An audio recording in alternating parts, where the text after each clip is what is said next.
Carta aos Efésios, capítulo 1, verso 17. Para que o Deus de nosso Senhor Jesus Cristo, o Pai da Glória, vos dê em seu conhecimento o espírito de sabedoria e de revelação. Agora Efésios capítulo 2, a partir do verso 5. Estando nós, ainda mortos em nossas ofensas, nos vivificou juntamente com Cristo, porque pela graça sois salvos, por meio da fé, e isto não vem de vós, é dom de Deus, porque somos feitura sua, criados em Cristo Jesus, para as boas obras, as quais Deus preparou para que andássemos nelas, edificados sobre o fundamento dos apóstolos e dos profetas, de que Jesus Cristo é a principal pedra da esquina, no qual todo o edifício bem ajustado cresce para templo santo no Senhor, no qual também vós juntamente sois edificados para a morada de Deus em espírito. Éfeso se localizava onde nos dias de hoje está situado o território da Turquia, uma igreja que inclusive foi mencionada no livro de Apocalipse, que em geral era uma boa igreja aos olhos do Senhor, mas contra ela estava o fato de ter perdido o primeiro amor. Paulo escreve provavelmente quando estava preso em Roma. Analisando a carta de Paulo aos Efésios, vemos que esta era uma igreja de gentios, convertidos ao cristianismo, e que com isso carregavam com eles uma bagagem grande de impurezas, idolatrias e coisas do tipo. Esta carta vai tratar do tema de Cristo, o cabeça da igreja. Esta, por sua vez, a igreja, em Cristo e através do seu sangue, se torna o seu próprio corpo, o corpo de Cristo que vai compartilhar nas suas aflições e também na glória da sua ressurreição. Paulo vai falar como este corpo que antes era do mundo, agora em união uns com os outros, em amor, irão juntos e também de modo individual construir um edifício ajustado, buscando alcançar a medida de Cristo, deixando com isso os antigos modos carnais, não mais meninos espirituais, respeitando uns aos outros e sendo realmente um templo preparado para trazer ofertas agradáveis ao Senhor. Este é o tema básico desta carta aos Efésios. É sempre interessante analisar o que estava pensando o escritor, no caso Paulo, e é claro, o Espírito Santo, ao criar esta carta, qual as passagens do Antigo Testamento, ou mesmo da vida de Jesus, temas que o escritor tinha em mente, já que o Novo Testamento é um Antigo visto sobre a luz maravilhosa de Cristo. E um tema específico que gostaria de ressaltar aqui neste estudo é o tema da edificação, de construir uma morada, a igreja como corpo de Cristo, atingindo as medidas em amor do caráter de Jesus, na qual a igreja, através da operação do Espírito Santo, é moldada para espelhar a maravilhosa glória de nosso Deus, o nosso Criador. E falando em edificação, percebemos a ligação que Paulo faz com a construção do tabernáculo e também do templo, que eram o local de adoração no Antigo Testamento. Agora, à luz do Novo Testamento, nós, a igreja, individualmente e coletivamente, somos este templo que oferece ofertas agradáveis ao Senhor. Em Romanos capítulo 12, no verso 1, Paulo resume bem este sentido. Rogo-vos, pois, irmãos, pela compaixão de Deus, que apresenteis os vossos corpos em sacrifício vivo, santo e agradável a Deus, que é o vosso culto racional. Veja só, o culto racional, à luz do Novo Testamento, não mais é ir a um templo físico, como se fazia, e ali oferecer ofertas ou animais. Veja esta palavra culto, neste verso de Romanos capítulo 12, verso 1. A mesma palavra onde na carta de Hebreus, por exemplo, no capítulo 9, verso 6, o autor vai falar do culto ou serviços do tabernáculo e também do templo, na época do Antigo Testamento. Então, voltando à carta de Efésios, no capítulo 1, versos 13, 16 e 17. Depois que ouvistes a palavra da verdade, o evangelho da vossa salvação, e tendo nele também crido, fostes selados com o Espírito Santo da promessa. Não cesso de dar graças a Deus por vós, lembrando-me de vós nas minhas orações, para que o Deus de nosso Senhor Jesus Cristo, o Pai da Glória, vos dê em seu conhecimento o espírito de sabedoria e de revelação.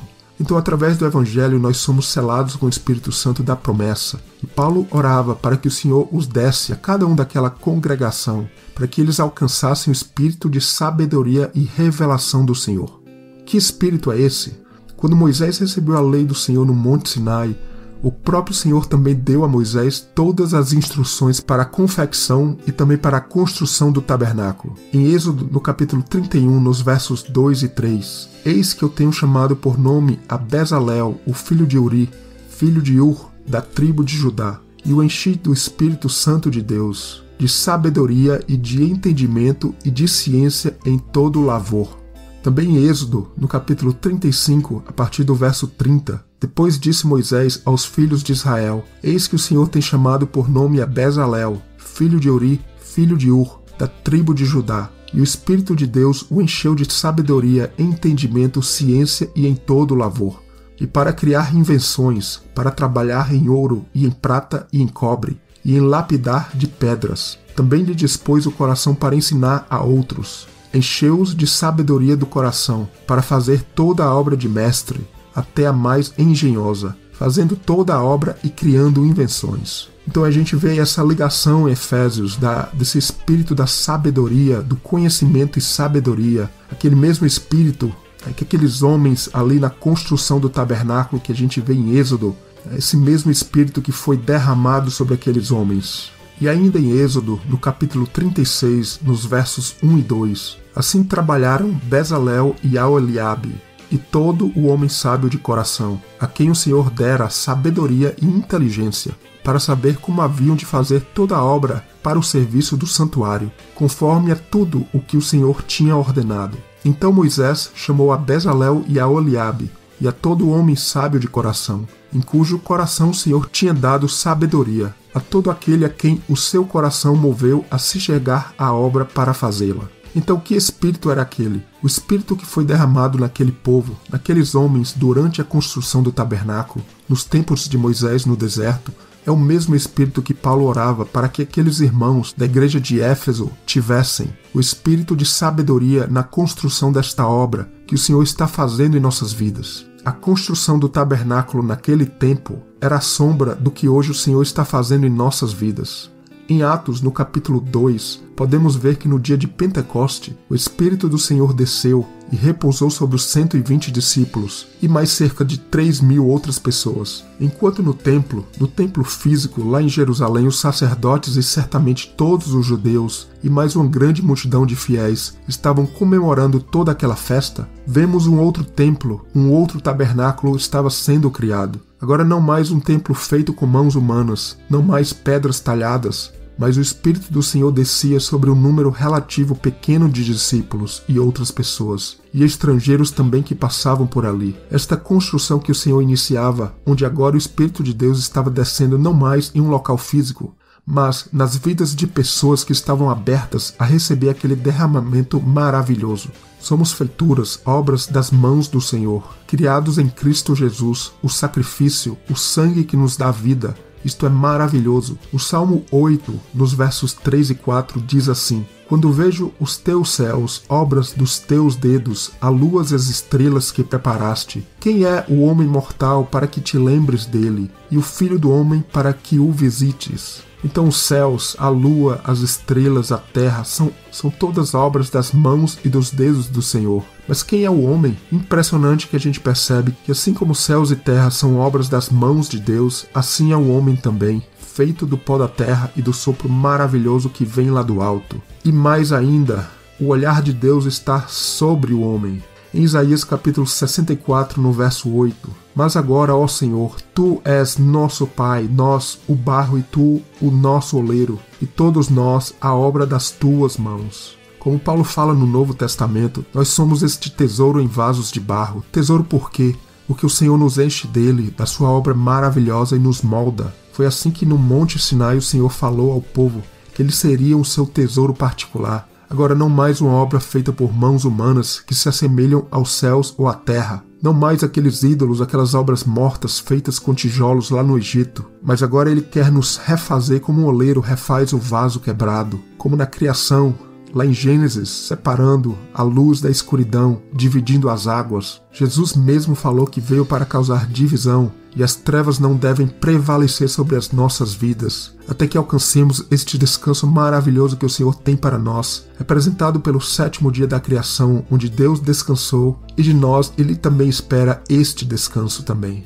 Deus está trabalhando em nós, para que sejamos como luz nesta escuridão, como as estrelas, como a lua refletindo a maravilhosa glória do Senhor em nossas vidas, e dominando sobre este mundo escuro, para que com isso nossas vidas não sejam abaladas em dias que os poderes celestiais estão tremendo e o sol, a lua e as estrelas não estão dando mais a sua luz. A lua ditava os dias, os meses, os anos do calendário do povo do Senhor, definindo as festas e o ajuntamento onde o povo seria visto na cidade e no templo maravilhoso do Senhor. Vejamos novamente os versos 20 a 22 de Efésios, do capítulo 2. Edificado sobre o fundamento dos apóstolos e dos profetas, de que Jesus é a principal pedra da esquina, no qual todo o edifício, bem ajustado, cresce para templo santo no Senhor, do qual também vós, juntamente, sois edificados para a morada de Deus em espírito. Vemos no verso 21 que diz, no qual todo o edifício bem ajustado cresce para templo santo no Senhor. Esta palavra edifício, no grego, é bastante importante. Significa justamente edificação, construção. Vai aparecer mais outras vezes no livro de Efésios, especialmente no capítulo 4. Então, Efésios capítulo 4, alguns versos do verso 11 até o 17. E ele mesmo, falando de Cristo, deu uns para apóstolos, e outros para profetas, e outros para evangelistas, e outros para pastores e doutores, querendo o aperfeiçoamento dos santos para a obra do ministério, para a edificação. Veja aí essa mesma palavra que significa edificação ou construção. Então, para a edificação do corpo de Cristo, até que todos cheguemos à unidade da fé e ao conhecimento do Filho de Deus, a homem perfeito, à medida da estatura completa de Cristo, para que não sejamos mais meninos inconstantes, levados em roda por todo o vento de doutrina, pelo engano dos homens que com astúcia enganam fraudulosamente. Antes, seguindo a verdade em amor, cresçamos em tudo naquele que é a cabeça, Cristo, do qual todo o corpo bem ajustado e ligado pelo auxílio de todas as juntas, segundo a justa operação de cada parte, faz o aumento do corpo para a sua edificação. Aí novamente a mesma palavra, edificação, construção. Então, para a sua edificação em amor. Então vemos Paulo focado nesta carta aos Efésios, nesta construção, este processo que estamos fazendo em nossas vidas para que o Espírito Santo do Senhor possa realmente habitar e achar lugar em nossas vidas. Note que é uma mudança interior, uma construção que busca tomar conta de nós e atingir o exterior de nossas vidas. Isto é importante entender. A mudança é de dentro para fora, né? Não é o corpo fazendo, mas a mente sendo trabalhada e o espírito sendo atingido, que por sinal atinge o corpo. Não mais ordenanças, mas a palavra do Senhor faz uma lavagem interna e se derrama por todo o nosso ser, alcançando nossas ações exteriores.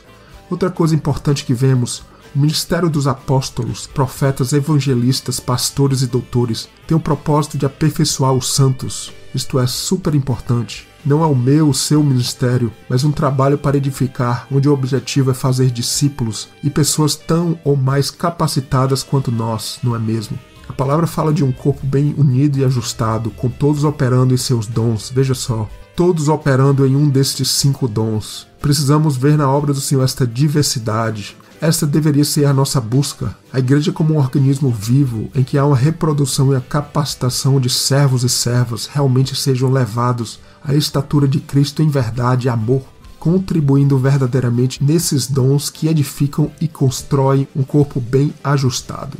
Ainda em Efésios, no capítulo 4, versos 29 e 30, não saia da vossa boca nenhuma palavra torpe, mas só a que for boa para promover a edificação. Olha aí a mesma palavra, edificação, para que dê graça aos que a ouvem. E não entristeçais o Espírito Santo de Deus, no qual estáis selados para o dia da redenção. Vemos novamente a mesma palavra edificação no grego. Veja o foco desta carta aos Efésios neste edifício, nesta construção, assim como era aquele tabernáculo no deserto e depois o templo do Senhor, onde cada detalhe minucioso era e foi definido por Deus. Como lemos em 1 Coríntios capítulo 12, nos versos 25 e 26, os membros do corpo devem cuidar um dos outros. Quando um sofre, o outro sofre com ele. Quando um é honrado, o outro da mesma forma se alegra. Como é difícil para nós viver e ser igreja, não é mesmo? Falo isso de mim mesmo até. Fácil ir para a igreja, mas é muito difícil ser ela. Mas a palavra de Deus mostra que isso é possível. Um corpo onde não há divisão, mas sim um pão partido e o cálice de Cristo sendo bebido diariamente. Jesus falou em Lucas, no capítulo 6, dos versos 47 a 49, que aquele que vem a ele, Jesus, e ouve as suas palavras é semelhante a um homem que edificou uma casa, cavando bem profunda e colocando os alicerces sobre a rocha, onde esta casa não foi abalada, nem mesmo vindo uma enchente sobre ela. Olha aí a mesma palavra no original, edificar. Falei um pouco sobre isso no estudo da carta aos Hebreus, a importância do ouvir. Ouvir e obedecer são a mesma palavra, do conceito hebraico e até no grego também.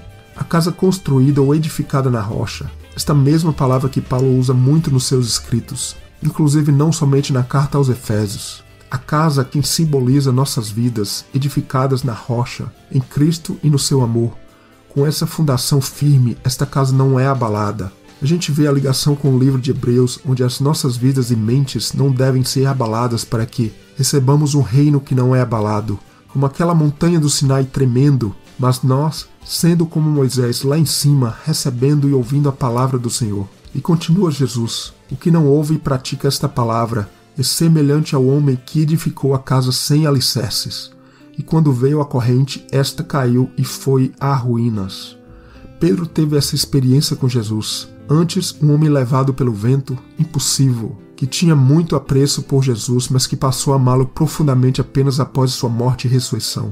Pedro passa a ser um verdadeiro discípulo, um pilar, uma pedra importante na obra do Senhor. Ele mesmo, Pedro, que se tornou uma pedra viva, como ele mesmo falou na sua primeira carta, no capítulo 2, verso 5.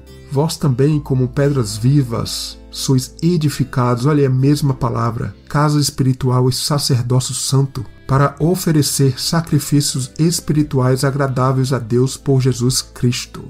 Isso é grandioso, sermos pedras transformadas e edificadas como o templo santo do Senhor. Jesus já tinha falado isto a Pedro antes da sua morte, como vemos em Mateus no capítulo 16, versos 18. Pois também eu te digo que tu és Pedro, e sobre esta pedra edificarei, olha aí a mesma palavra, edificarei a minha igreja, e as portas do inferno não prevalecerão contra ela. Vemos esta mesma palavra tão usada no Novo Testamento por Jesus, pelos apóstolos, nos evangelhos, nas epístolas, nas cartas. Quem é esta pedra? Primeiramente é Cristo, não é mesmo? Mas em Cristo passamos a ser esta pedra também, não é mesmo? Estas pedras para esse templo que precisa antes ser destruído, mas que em 3 dias, profeticamente falando, ele será construído em nossas vidas. Foi assim com Jesus e assim com o seu corpo, a sua igreja. Então vemos este grande foco de edificação, não só na carta aos Efésios, mas de uma certa forma em todo o Novo Testamento. Este é um, senão o maior, dos motivos pelo qual, quando nos reunimos como igreja em nossas reuniões, cultos, devemos entender e buscar sempre o propósito da edificação. No discurso de Estevão, no capítulo 7 de Atos, vemos ele falar do Templo de Salomão, e no verso 48, o Altíssimo não habita em templos feitos por mãos de homens, como diz o profeta. O céu é o meu trono e a terra o estrado dos meus pés. Que casa me edificarei? Olha a mesma palavra. Diz o Senhor, ou qual é o lugar do meu repouso? Novamente a mesma palavra edificação. Veja que ao mesmo tempo que estamos preparando em nossas vidas um lugar para a habitação do Senhor, e também corporativamente com nossos irmãos, como igreja, da mesma forma, este é um trabalho onde o Senhor é o Senhor mesmo, é Ele quem faz a obra. Desta forma, esta habitação já é um preparo para a casa que o Senhor está construindo para nós, esta casa na eternidade que o Senhor está fazendo para nós, que é um novo corpo. Como Paulo fala em 2 Coríntios, no capítulo 5, no verso 1, porque sabemos que se a nossa casa terrestre deste tabernáculo se desfizer, temos de Deus um edifício, olha aí novamente a mesma palavra edifício, uma casa não feita por mãos, eterna nos céus. Então a mesma palavra edifício, construção, a mesma palavra no original relacionada com edificação, esta casa celestial que é um corpo não mais inconstante, carnal e que está propenso a doenças e calamidades desta vida. O Senhor vai nos dar um corpo não mais feito do barro e do pó. Em 1 Tessalonicenses, no capítulo 5, no verso 11, a gente lê: por isso, exortai-vos uns aos outros e edificai-vos, olha a mesma palavra, edificai-vos uns aos outros. Então existe dentro da igreja e sempre existirá uma grande necessidade de edificar o corpo de Cristo. Uma casa, quando é construída, precisa da fundação, paredes, muros, escoamento, teto, fluxo de água e muitas outras coisas para funcionar perfeitamente. E assim como uma casa, a nossa vida espiritual não é edificada em um simples instante, e quando aceitamos o sacrifício de Cristo em nossas vidas pela primeira vez. E sim, é apenas o primeiro de muitos passos, uma longa e árdua caminhada que, como a casa, vai sofrer ventos, torrentes, mas quando a base está em Cristo, ela não vai ser abalada. E aí vem a importância desses 5 dons, ou ministérios dentro da igreja que são descritos na carta de Efésios. Entendo que uma só pessoa não vai ter a plenitude de todos estes dons. Pelo que percebo, cada vez mais irmãos fiéis vêm abrindo os olhos para isto, a igreja do primeiro século operava com um corpo de anciões, onde todos estes, junto com diáconos e a igreja em geral, participava ativamente com seus dons para esta edificação do corpo. Como diz aquele texto conhecido de Paulo em 1 Coríntios, quando vos ajuntais, cada um de vós tem salmo, tem doutrina, tem revelação, tem língua, tem interpretação. Faça-se tudo para edificação. A mesma palavra aí novamente, Paulo vai insistir nesse tópico naquela carta de 1 Coríntios, principalmente no capítulo 14, onde ele fala sobre a importância de cada membro da igreja neste processo de edificação, inclusive falando sobre os dons espirituais também que edificam e adornam a noiva, a igreja do Senhor. Qual o propósito da edificação? Qual o nosso alvo? Aí a gente volta ao capítulo 4 de Efésios e os 5 dons ministeriais. São chamados que acredito que cada um de nós devemos buscar dentro do corpo. Qual o objetivo? 1. O aperfeiçoamento dos santos. 2.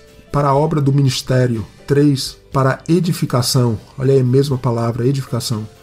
E a consequência, o que isso vai gerar? Qual o resultado de tudo isto? 1. Para chegarmos à unidade da fé, muito difícil por sinal, dentro do corpo de Cristo, mas deve ser buscada.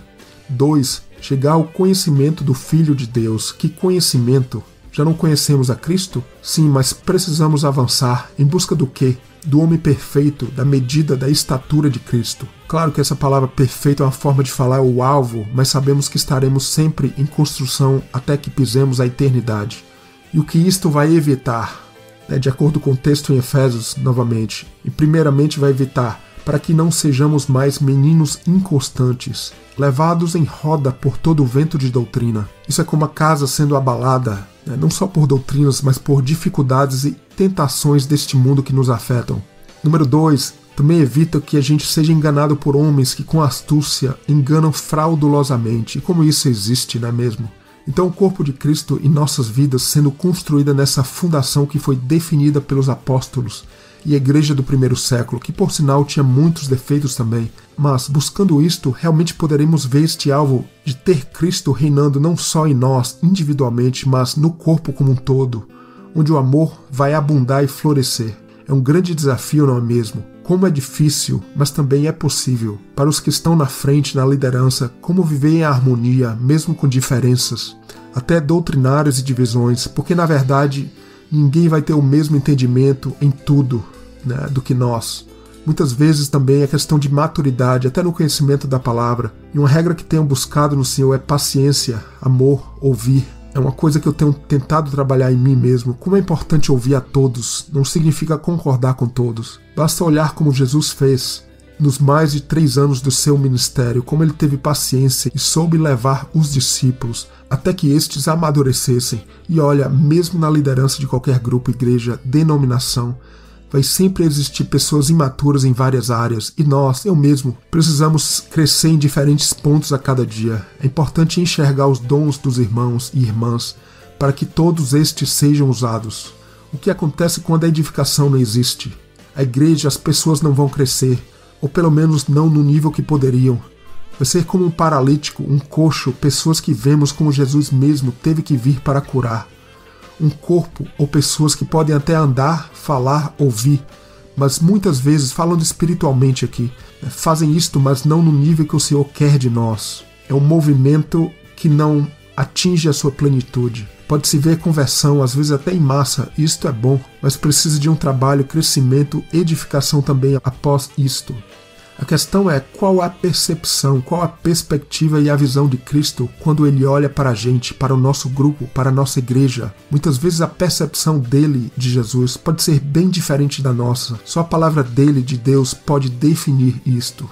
Uma das imagens que a gente vê na palavra da vinda, da volta do Senhor, é ele vindo com um instrumento de medição e medindo nossas vidas. como a gente se encaixa nas medidas definidas na palavra de Deus. A gente vê isso nas instruções do tabernáculo, do templo, inclusive o templo descrito a Ezequiel, também no livro de Apocalipse. Se estas medidas do amor e conhecimento de Cristo não existem em nós, seremos como os gentios, as pessoas do mundo, que andam na vaidade da sua mente, no fundo separados de Deus pela dureza do seu coração. Qual a largura, comprimento, altura e profundidade do amor e das medidas de Cristo? Falei em alguns estudos mostrando a ligação do tabernáculo com o Monte Sinai, como o tabernáculo é uma versão portátil da experiência de Moisés e do povo no Monte Sinai. As tábuas da lei, que foram também chamadas tábuas do testemunho. Por que testemunho? A lei naquelas pedras era um testemunho que o encontro com o Senhor é possível. Assim como Moisés teve o seu encontro, podemos ter o nosso também. Então Moisés teve um encontro com Deus naquele monte e o povo estava lá embaixo, adorando um ídolo. As tábuas da lei passaram a ser um testemunho que aquele encontro de Moisés, lá em cima do monte, é um encontro possível. São as leis escritas em nossos corações. Estas são a prova, o testemunho de que este encontro é possível. Então não mais leis e ordenanças como no Antigo Testamento, mas agora essas leis são profeticamente escritas em nossos corações através do Espírito Santo. Quando este encontro com o Senhor vai sendo consumado e nós vamos nos fortalecendo, o testemunho tem de ser a demonstração do amor e das medidas de Cristo em nossas vidas. Este encontro com o Senhor é possível. Estas tábuas do testemunho foram colocadas dentro do tabernáculo, dentro da Arca da Aliança, tipificadas pela presença real do Senhor dentro de nossas vidas. Viver e ser a igreja como o Senhor espera de nós é possível, é um encontro possível.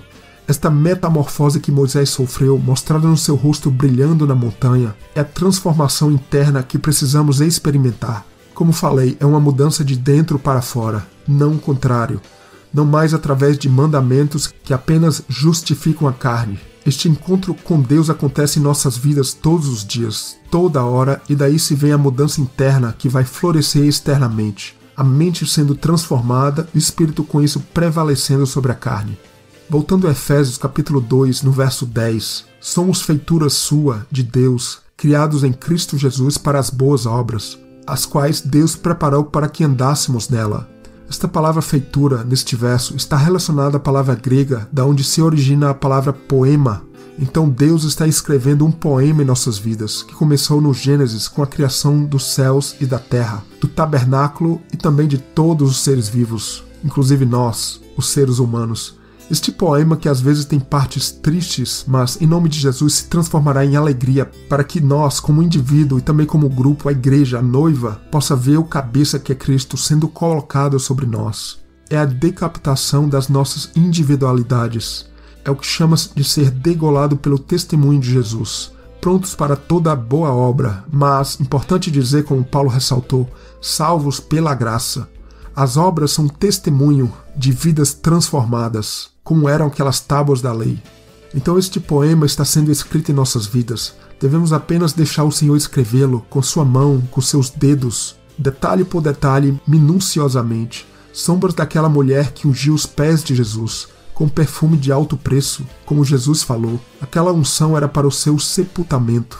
Imagine um corpo em decomposição, naquele clima quente. O perfume e os aromas também levados por Maria Madalena e outras mulheres, eles têm um significado imenso para nós também. Aquele perfume quando Jesus morreu, que as mulheres estavam levando para derramar sobre ele. E assim como Jesus, também estamos morrendo para este mundo, mas o perfume de Cristo, ele tem de nos cobrir, para que exalemos o seu cheiro. Isto se aplica a nossas vidas individuais e à igreja como um todo, como o corpo de Cristo. Vidas mesmo imperfeitas, assim como nós também somos imperfeitos. Mas somos preciosos também, cada um de nós, então devemos lutar para demonstrar as medidas do amor de Cristo. E quando nos reunirmos como igreja, isto também sendo estendido para cada momento de nossas vidas, que possamos trazer algo para edificar o corpo de Cristo. Esta construção que está inacabada e que a cada dia deve ter seus adornos e peças colocadas uma a uma pelo nosso oleiro, para que Jesus possa realmente habitar no nosso meio. E com isso também não fiquemos no meio do caminho, nesta jornada em direção à terra prometida, sempre em santificação, seja com os irmãos, na família, esposa, marido, que são também temas desta carta aos Efésios. Então, Efésios no capítulo 5, no verso 2. E andai em amor, como também Cristo vos amou, e se entregou a si mesmo por nós, em oferta e sacrifício a Deus em cheiro suave. Este é o cheiro do perfume suave de Cristo, que deve encher esta casa, as nossas vidas, o nosso tabernáculo deste aroma caro, caríssimo, difícil de se achar. Um verdadeiro sacrifício, nem perto daquele sacrifício feito por Cristo, é verdade, mas ainda assim, Ele, Cristo, é o modelo do que devemos exalar em nossas vidas.